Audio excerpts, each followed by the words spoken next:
رسول اللہ وسلم علیک یا حبیب اللہ۔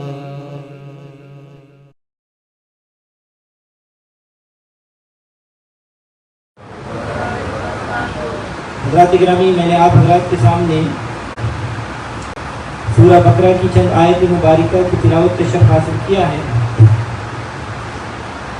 اللہ تعالیٰ کی بارگاہ میں دعا کریں کہ اللہ تعالیٰ ہمیشہ حق اور سچ کہنے کی توفیق عطا فرمائے اور ہم سب کو حق سچ سن کر اس پر عمل کرنے کی اللہ تعالیٰ توفیق عطا فرمائے۔ اللہ تبارک و تعالیٰ ارشاد فرماتا ہے الف لام میم۔ ویسے تو سارا قرآن کریم ایک دوسرے کے ساتھ جوڑ کر پڑھا جاتا ہے، لیکن 29 صورتیں ایسی ہیں کہ جن کی ابتدا میں چند حرف جوڑ کر نہیں پڑھے جاتے بلکہ ان کو الگ الگ کر کے پڑھا جاتا ہے۔ مثلا آپ دیکھیں کہ ہم پڑھتے ہیں الحمدللہ رب العالمین، تو الحمد میں حمزہ کو لام کے ساتھ جوڑا، ہا کو میم کے ساتھ جوڑا اور دال پر پیش کری الحمد۔ سارا قرآن اسی طرح ایک دوسرے کے ساتھ جوڑ کر نہیں پڑھا جاتا، الگ الگ کر کے پڑھا جاتا ہے، قطع قطع کر کے پڑھا جاتا ہے۔ الف لام میم کسی جگہ الف لام میم دال، یعنی الگ الگ کر کے کسی جگہ کاف ہا یا عین صاد، کیونکہ ان کو الگ الگ کر کے قطع قطع کر پڑھا جاتا ہے، اس لیے ان کو کہتے ہیں یہ حروف مقطعات ہیں۔ ان کا معنی کیا ہے؟ ان کا معنی یہ اللہ جانتا ہے، یہ اللہ تبارک و تعالیٰ کی عطا سے اس کا رسول جانتا ہے۔ توجہ چاہوں گا، یہاں پر بھی کچھ لوگ جھگڑا کرتے ہیں اور کہتے ہیں کہ جی نبی صلی اللہ علیہ وسلم نہیں جانتے، یعنی حضور صلی اللہ علیہ وسلم کو بھی ان حروف کے معنی کا علم نہیں، حالانکہ ان کا یہ کہنا قرآن کریم کے خلاف ہے۔ آئیے ان کا یہ کہنا سراسر قرآن کے خلاف ہے۔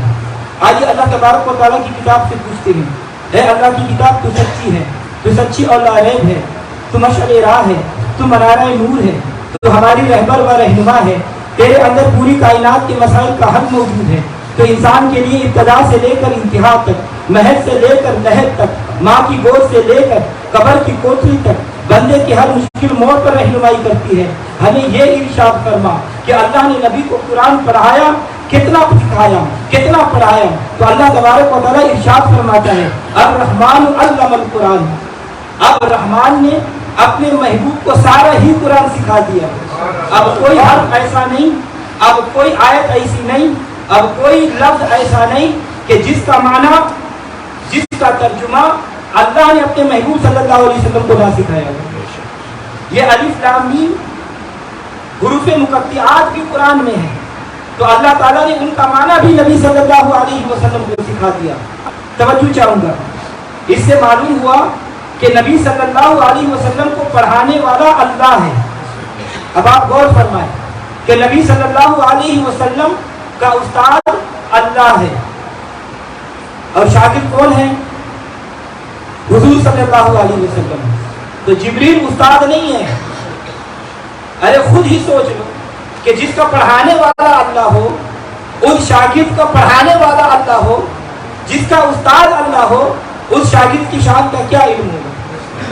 تو حضرات گرامی، آج بھی یہاں اسکول کھلتے ہیں، تعلیم دی جاتی ہے، مدرسے بھی کھلے ہوئے ہیں، مدارس قائم ہوتی ہیں، یہاں بھی استاد پڑھاتے ہیں اور شاگرد پڑھتے ہیں۔ آج کے مدارس میں، کالجوں میں، اسکولوں میں بعض لڑکے پاس ہو جاتے ہیں اور بعض فیل ہو جاتے ہیں، کئی پڑھنے کے باوجود بھی فیل ہو جاتے ہیں۔ اور جو طلباء فیل ہوتے ہیں وہ کیوں فیل ہوتے ہیں، اس پر کبھی آپ نے غور کیا؟ جو طلباء محنت کے باوجود، پڑھنے کے باوجود فیل ہو جاتے ہیں، وہ کیوں فیل ہوتے ہیں؟ ایک وجہ فیل ہونے کی یہ ہو سکتی ہے کہ آج کل کے استاد سفارشی ہے، یعنی ان کو تو کچھ آتا نہیں، ان کو سفارش کے طور پر لوگ لے لیتے ہیں. آپ غور فرمائیں کہ جب استاد کو کچھ نہیں آتا تو شاگرد کو کیا آئے گا. معلوم ہوا کہ ان استاد سے پڑھ کر شاگرد بھی نکما نکلے گا. یہاں دیکھو پڑھانے والا اللہ ہے. کون ہے؟ اللہ. اللہ کیا ہے؟ اللہ علیم بذات الصدور. اے بندے جو چیز تیرے دل میں ہے اور وہ جو چیز تیرے دل میں 20 سال پہلے کھٹکتی تھی اللہ تعالیٰ اس چیز کو ازل سے جانتا ہے. تو اب جس کے استاد کے علم کا یہ عالم ہو اس کے شاگرد کا علم کا کیا عالم ہوگا؟ شاگرد کا علم کیسا ہوگا؟ بعض اوقات استاد بڑا قابل ہوتا ہے, استاد بڑے علم والا ہوتا ہے, لیکن شاگرد پھر بھی فیل ہو جاتا ہے. اس لیے کہ استاد تو قابل تھا لیکن شاگرد نکما تھا, شاگرد محنتی نہیں تھا, تو شاگرد ذہین نہیں تھا. سارا دن سو کر کھیلتے رہتا ہے, سارا دن ویڈیو گیم کھیلتے رہتا ہے. تو ظاہر بات ہے کہ کوئی استاد گھوٹ کر تو نہیں پلائے گا. ایک اور بات ہے کہ اگر استاد محنت کرے گا تو شاگرد بھی محنت کرے گا. ارے پڑھانے والا اللہ ہو اور پڑھنے والا مصطفیٰ ہو, پڑھانے والا کا ثانی نہیں تو رب کعبہ کی قسم مصطفیٰ کا بھی ثانی نہیں. جبریل علیہ السلام حضور صلی اللہ علیہ وسلم کی خدمت میں حاضر ہوئے. حضور نے پوچھا جبریل تم نے اللہ کے سارے نبیوں کو دیکھا. جبریل علیہ السلام نے عرض کیا یا رسول اللہ میں نے ساری مخلوق کو دیکھا. حضور نے پوچھا کہ اللہ کی باقی مخلوقات کو دیکھا ہے؟ جبریل علیہ السلام نے عرض کی یا رسول اللہ میں نے دیکھا ہے.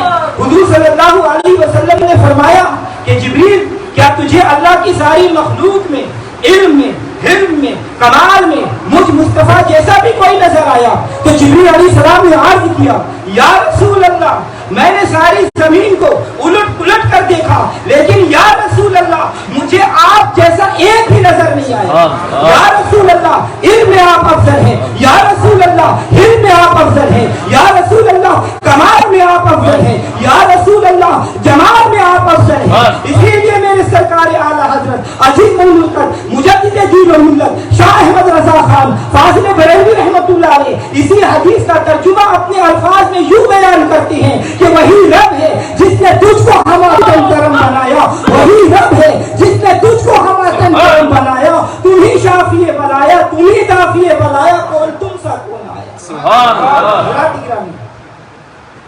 یہ کسی بندے کی طرف سے بھری ہوئی کتاب نہیں ہے, یہ تو اللہ کا کلام ہے. اے لوگوں قرآن تو لوح محفوظ میں تحریر ہے اور اس میں کوئی شک نہیں. اب آپ خود سوچو کہ پڑھانے والا اللہ ہو, پڑھنے والا مصطفیٰ ہو اور جو کتاب پڑھائی گئی وہ ہر چیز کی جامع ہے تو اس میں کیا کمی رہ سکتی ہے؟ تو ایک سوال ہو سکتا ہے کہ مولانا بعض اوقات استاد بھی قابل ہوتا ہے, شاگرد بھی محنتی ہوتا ہے, کتاب بھی معیاری ہوتی ہے, لیکن شاگرد پھر بھی فیل ہو جاتا ہے. اس لیے کہ استاد ضرورت سے زیادہ غصے والا تھا. تو سختی بھی چاہیے لیکن مناسب, نہ بہت نرمی نہ بہت زیادہ سختی, درمیانہ. آپ رب العالمین سے پوچھتے ہیں یا اللہ تیرا جلال تو بہت زیادہ ہے, مولا تو قہار بھی ہے, مولا تو جبار بھی ہے, یا اللہ یہ تو بتا کہ جب اپنے محبوب کو قرآن پڑھایا تو کیسے پڑھایا؟ تو اللہ تبارک و تعالیٰ ارشاد فرماتا ہے الرحمن علم القرآن. اللہ بھی یہ کہہ سکتا تھا الجبار علم القرآن, اللہ یہ بھی کہہ سکتا تھا القہار علم القرآن, لیکن اللہ نے فرمایا الرحمن علم القرآن. لوگوں میں نے محبوب پر سختی کر کے نہیں بلکہ رحمت کی لوریاں دے دے کر قرآن پڑھایا ہے. اب آپ فیصلہ خود فرما لیجئے کہ مصطفیٰ میں کس چیز کی کمی ہو سکتی ہے, کس علم کی کمی ہو سکتی ہے. ارے یہ جو قرآن اللہ تبارک و تعالیٰ نے پڑھایا ہے اس کے بارے میں فرمایا الف لام میم ذالک الکتاب لا ریب فیہ, یہ وہ کتاب ہے کہ جس میں کوئی شک نہیں. اور شک دو طرح کا ہوتا ہے, شک دو طریقہ کا ہوتا ہے. ایک یہ کہ اس کے بعد کے اندر میں شک ہو, دوسرا یہ کہ بات تو سچی ہے لیکن سننے والے کے دل میں شک پیدا ہو گیا. جس طرح آپ لوگ فیجی ٹائمز پڑھتے ہیں، اخبار پڑھتے ہیں، اس کے اندر ایک خبر آتی ہے اور بعض خبر سچی بھی ہوتی ہے اور بعض جھوٹی بھی آ جاتی ہے. تو جو خبر سچی ہوتی ہے اس کے بارے میں تو کہہ سکتے ہیں کہ اس خبر کے بارے میں کوئی شک نہیں. تو حضرات گرامی، اور پڑھنے والا اور سننے والا بھی اس میں شک نہیں کرتا. تو حضرات محترم، ذرا یہ مسئلہ سمجھتے جاؤ کہ قرآن نے یہ جو خود کہا ہے کہ لا ریب فیہ، مطلب یہ نکلا کہ اس کلام کے کلام اللہ ہونے کے بارے میں کوئی شک نہیں. ہاں لوگوں کو شک ہو سکتا ہے، ہاں لوگوں کے فہم کا قصور ہو سکتا ہے، لوگوں کی سمجھ کا قصور ہو سکتا ہے، لیکن اس کتاب کے کلام اللہ ہونے کے اندر کوئی شک نہیں. لوگوں کا شک دوسری بات ہے، بنسبت ہی کلام ہے، سچا شک کوئی نہیں. یہ قرآن تو ایسی کتاب ہے کہ اللہ تبارک و تعالیٰ نے لوگوں کو چیلنج کر کے کہا وَإِن كُنتُمْ فِي رَيْبٍ مِّمَّا نَزَّلْنَا عَلَىٰ عَبْدِنَا فَأْتُوا بِسُورَةٍ مِّن مِّثْلِهِ وَادْعُوا شُهَدَاءَكُم مِّن دُونِ اللَّهِ إِن كُنتُمْ صَادِقِينَ. اور اگر تمہیں کچھ شک ہے اس میں جو ہم نے اپنے خاص بندے پر اتارا ہے تو اس جیسی ایک صورت لے کر آؤ، اللہ کے سوا اپنے تمام حمایتوں کو بلا لو اگر تم سچے ہو. تو قرآن نے کہا کہ اے میرے کلام کے اندر شک کرنے والوں، قرآن کے اندر شک کرنے والوں، جاؤ میں تمہیں چیلنج کرتا ہوں، ساری جماعتیں اکٹھی ہو جاؤ. اے قرآن کے منکرو، تم سارے لوگ اکٹھے ہو جاؤ، لیکن قرآن کی صورت ہے ایک بنا کر ایسی دکھا دو اگر تم سچے ہو. لیکن اگر تم قرآن جیسی ایک صورت نہیں دلا سکو تو بڑے بڑے علم کے دعوے دار کے باوجود ہونے کے باوجود وہ بڑے بڑے فصیح و بلیغ ہونے کے باوجود اگر تم صورت نہ بنا سکو تو سن لو فَإِن لَّمْ تَفْعَلُوا وَلَن تَفْعَلُوا فَاتَّقُوا النَّارَ الَّتِي وَقُودُهَا النَّاسُ وَالْحِجَارَةُ أُعِدَّتْ لِلْكَافِرِينَ. پھر اگر نہ لا سکو اور ہم فرما دیتے ہیں کہ ہرگز نہیں لا سکو گے تو ڈرو اس آگ سے جس کا ایندھن آدمی اور پتھر ہے اور یہ کافروں کے لیے تیار کر رکھی ہے. تو حضرات گرامی، قرآن کو 1450 سال گزر گئے چیلنج کرتے ہوئے کہ مجھ جیسی ایک صورت تو بنا کر لاؤ. پوری دنیا لا کر تھک گئی، قرآن کی ایک صورت بھی نہیں بنا سکی. آج کوئی بڑے سے بڑا خطیب یہ چیلنج کرے کہ مجھ جیسی تقریر کر کے دکھاؤ تو ہزاروں لوگ آ جائیں گے اور کہیں گے کہ ہماری تقریر تم سے بہتر ہے. بڑے بڑے شاعر اگر یہ چیلنج کرے کہ مجھ جیسا کلام لکھ کر دکھاؤ تو ہر شاعر سے اچھا شاعر موجود ہے، ہر شعر سے اچھا شعر موجود ہے. اگر کوئی چیلنج کرے کہ مجھ جیسی تحقیق پیش کرو تو بہت سے تحقیق آ جائیں گے اور کہیں گے کہ ہماری تحقیق تجھ سے بہتر ہے، ہماری تحقیق تجھ سے معیاری ہے. وَإِن كُنتُمْ فِي رَيْبٍ مِّمَّا نَزَّلْنَا عَلَىٰ عَبْدِنَا فَأْتُوا بِسُورَةٍ مِّن مِّثْلِهِ وَادْعُوا شُهَدَاءَكُم مِّن دُونِ اللَّهِ إِن كُنتُمْ صَادِقِينَ. یاد کرو جب قرآن نے چیلنج کر دیا اور اس کے ایک سال کے بعد حضرت علی رضی اللہ تعالیٰ عنہ، کون حضرت علی رضی اللہ تعالیٰ عنہ؟ شاہ مردہ، شیر یزدہ، قوت پروردگار، لا فتح الا علی، لا سیف الا ذوالفقار. حضرت علی رضی اللہ تعالیٰ عنہ نے ایک کاغذ پر صورت لکھی. کیا لکھی؟ اِنَّا أَعْطَيْنَاكَ الْكَوْثَرَ فَصَلِّ لِرَبِّكَ وَانْحَرْ إِنَّ شَانِئَكَ هُوَ الْأَبْتَرُ. علی مرتضیٰ اس کو ساتھ لے کر آکاش کے میلے میں چلے گئے. اس میلے میں بڑے بڑے شاعروں کا کلام لکھ کر لٹکا دیا جاتا تھا، علماء کا کلام، فصحاء کا کلام. حضرت علی رضی اللہ تعالیٰ عنہ نے اللہ تعالیٰ کا کلام لکھ کر وہاں پر لٹکا دیا. امتحان کے دن ممتحن آ گئے، نمبر دینے والے، سب کا استاد آ گئے. اس نے ہاتھ میں قلم تھام لیا، کسی کو 100 میں سے 70 نمبر دے دیے، کسی کو 80 نمبر دے دیے، کسی کو فیل کر دیا. نمبر دیتا جاتا رہا، مارکنگ کرتا جاتا رہا. جب اس کاغذ کے قریب آیا جو مولا علی نے اللہ تعالیٰ کا کلام لکھ کر لگایا تھا، قلم اپنے دانتوں میں لے کر کھڑا ہو گیا کہ اس کو کتنے نمبر دوں؟ 100 نمبر دوں تو پھر بھی تھوڑے ہیں کیونکہ کلام اونچا ہے. اِنَّا أَعْطَيْنَاكَ الْكَوْثَرَ فَصَلِّ لِرَبِّكَ وَانْحَرْ.